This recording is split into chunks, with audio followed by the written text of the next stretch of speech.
I'm not afraid to die. I'm not afraid to waste my life, because when I die, I'm going to paradise. And I'm not worried, so I'm in a hurry to die. Before Mike Tyson became Iron Mike, before the world feared him in the ring, there was a young boy named Michael who grew up in Brownsville, Brooklyn, a place where violence was as common as the air he breathed. His father abandoned the family when he was just 2, and his mother struggled to raise him and his siblings in a neighborhood that chewed up kids and spit them out. "You had to fight every day just to survive," Tyson would later recall. School was a battleground. Street corners were battlefields. By the time he was 12, Mike had been arrested multiple times for petty crimes, shoplifting, and street fights. But amid the chaos, a spark of something bigger was already burning inside him: a raw power, explosive speed, and a hunger for more than survival. Mike's life changed the day he met Cus D'Amato. Cus was more than a trainer. He was a father figure, a mentor, the one person who saw past the rage and the pain and saw potential. He told Mike, "The fight is won or lost far away from witnesses, inside your head, long before you step into the ring." It was Cus who taught him discipline, focus, and how to channel anger into something precise, something devastating. Under Cus's guidance, Tyson transformed. He stopped being just a street fighter and became a machine of technique and power. He learned the peekaboo style, bobbing, weaving, and exploding with punches that came from nowhere, combining speed and aggression that no heavyweight had ever seen. By the time he was 18, Tyson had won his first 19 fights, all by knockout. And then came 1986, the year the boxing world would never be the same. At just 20 years old, Tyson faced Trevor Berbick for the WBC heavyweight title. Berbick was an experienced fighter, a veteran, someone who had been in the ring with legends. But from the opening bell, Tyson was untouchable. You was given your first title defense against Trevor Berbick. Yeah. For the WBC heavyweight championship of the world. Berbick was the last person to fight Ali, and he hurt Ali very bad. When you fought him, was there any revenge? 100%, yes, no doubt about it. I was going to kill him. He attacked with an intensity and precision that left Berbick stunned. And just 2 minutes and 35 seconds into the fight, Tyson landed a combination that ended it. Left hook, and he goes down! He goes down. He should be able to get up from this. His legs may be shut. They are! As Trevor Berbick falls back in the rope, I don't know if he's going to be able to continue. Mike Tyson was the youngest heavyweight champion in history. What followed was a reign of terror. Tyson didn't just win fights, he obliterated opponents, one after the other. His 1987 fight with Tony Tucker secured the WBA and IBF belts, unifying the heavyweight championship at the age of 21. Nobody had ever seen a fighter move that fast, hit that hard, or intimidate with such sheer presence. Commentators called it apocalyptic boxing, while opponents whispered that stepping into the ring with Tyson was like walking into a war zone. But even at the height of his dominance, Mike was still a young man with demons. Off the ring, his life was chaotic, filled with excess, publicity, and constant pressure. Yet in the ring, he became someone else entirely unstoppable, a force of nature. His 1988 fight against Michael Spinks was perhaps the most shocking display of power in boxing history. Spinks, unbeaten, highly regarded, thought he could survive Tyson's wrath. But in 91 seconds, it was over. Tyson had flattened him, leaving the world in awe and terror. To understand Tyson's brilliance, you have to understand his style.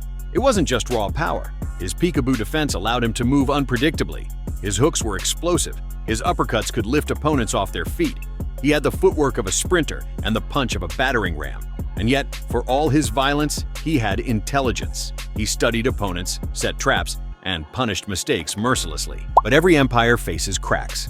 Tyson's personal life and mental state began to interfere. By the early 1990s, he was a cultural phenomenon, appearing in films, commercials, and magazines, but his personal demons were catching up. For Mike Tyson, as they call to the center of the ring by the referee. In 1990, Buster Douglas stepped into the ring in Tokyo. No one expected him to be a challenge, and yet, in one of the greatest upsets in sports history, Douglas knocked Tyson out in the 10th round. Look at this! He's knocked down for the first time in his career! The world was stunned. Iron Mike had fallen, and for the first time, he faced mortality in the ring. Tyson's response was a mix of rage, reflection, and relentless drive. He returned in 1991 to reclaim his legacy, defeating fighters like Razor Ruddock and Frank Bruno, showing flashes of the Tyson who had terrified the world. But life kept testing him. Legal troubles, jail time, and personal scandals threatened to destroy him. And yet, in each fight, now when he focused, when Cus's lessons echoed in his mind, he could still become the most feared man alive in boxing. His rematch with Donovan "Razor" Ruddock in 1991 showed exactly why Tyson's aura was unmatched. Each punch carried the weight of history, of struggle, of survival.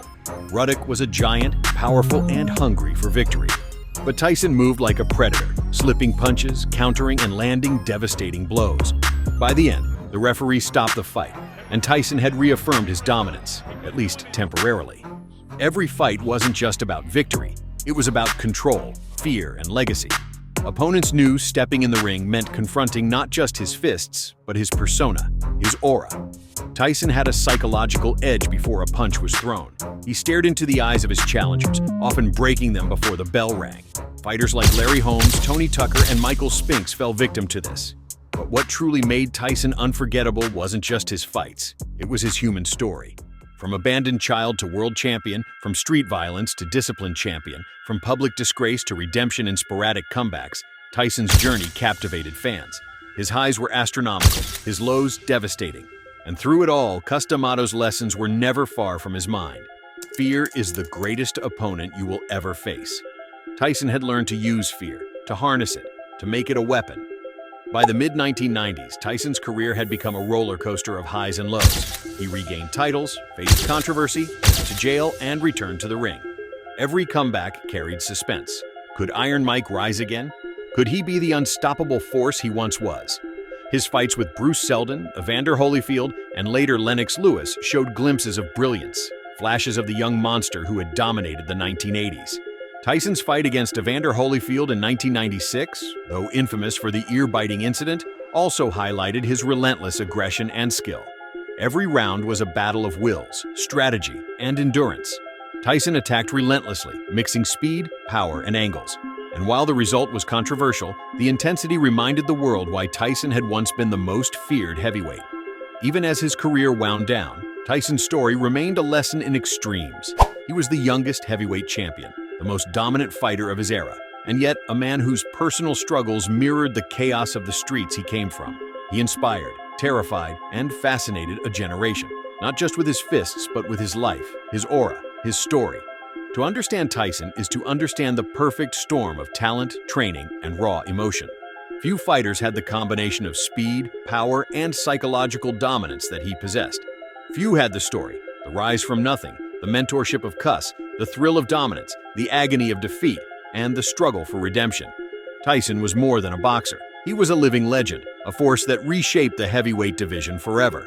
And so, the story continues, not just of victories or defeats, but of a man who lived every moment in extremes, who fought every battle with heart, rage, and precision.